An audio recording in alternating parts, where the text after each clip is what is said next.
Hello மக்களே, நான் உங்களில் ஒருவன். ஸோ லாஸ்ட் வீடியோ ஹரியர் ஃபோர்ட்டில் வந்து டீட்டெயில்ஸ் டிக்கெட்லேருந்து என்ட்ரியிலேருந்து எண்டு வரைக்கும் போயிட்டு திரும்ப வந்ததெல்லாம் நான் காட்டியிருப்பேன். ஹெல்ப்ஃபுல்லாக இருக்கும்னு நம்புகிறேன். ஸோ இப்போ நம்ம எங்கே இருக்கோம்னா அவுரங்காபாத்தில் the most significant and architecture மார்வல்னு சொல்லக்கூடிய எல்லோரா கேவ். நிறைய ஹிஸ்ட்ரி புக்கிலலாம் படிச்சிருப்போம், அப்போலாம் பெருசாக தெரியல. ஆனால் இதை நேரில் வந்து நீங்கள் பார்க்கும்போது பார்த்தீங்கன்னா அசந்துருவீங்க. இதுதான் என்ட்ரி பாயிண்ட்டு. அண்ட் வந்து அவுரங்காபாத்லேருந்து நீங்கள் ஒரு சம்பஜர்கன்னு கேட்டு பஸ்ஸில் வரலாம். அண்ட் நிறைய கவர்மெண்ட் பஸ் சூப்பராக வந்து ஃபெசிலிட்டிஸ் இருக்குது. உள்ளே வந்தீங்கன்னா இதுதான் என்ட்ரி பாயிண்ட்டு. டிக்கெட் வந்து 40 ருபீஸ் கேட்பாங்க, பெரிய க்யூ இருக்கும். பட் நீங்கள் ஆன்லைனில் எடுத்திங்கன்னா இந்த மாதிரி சிம்பிளாக முடிச்சிடலாம். 35 ரூபா 5 ரூபா சேவ் பண்ணலாம். தென் நீங்கள் வந்து ஸ்ட்ரைட்டாக வந்து இங்கேருந்து ஒரு கைடை பிடிச்சிக்கலாம். அப்படி இல்லைனா வந்து நீங்கள் ப்ராப்பராக டைம் இருக்குது, நிறைய இருக்குன்னா நீங்கள் பாட்டு தாராளமாக உள்ளே போய் சுற்றி பார்க்கலாம்.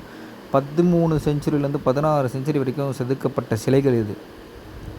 ஃபுல்லாகவே பார்த்தீங்கன்னா மிரண்டு போயிடுவீங்க. அந்தளவுக்கு வந்து ஒரே பாறையில் செதுக்கப்பட்ட கற்கள் அண்ட் சிலைகள் அண்ட் எல்லாமே வந்து ஒரு கிட்டத்தட்ட ஒரு 36 குகை கிட்ட இருக்குது. எல்லாமே ஒரே பாறையில் வந்து செதுக்கியிருக்காங்க. அது கிட்ட போய் நீங்கள் பார்த்தீங்கன்னா ஒவ்வொரு மைன்யூட் டீட்டெயில் தெரியும். நான் காட்டுறேன் வாங்க.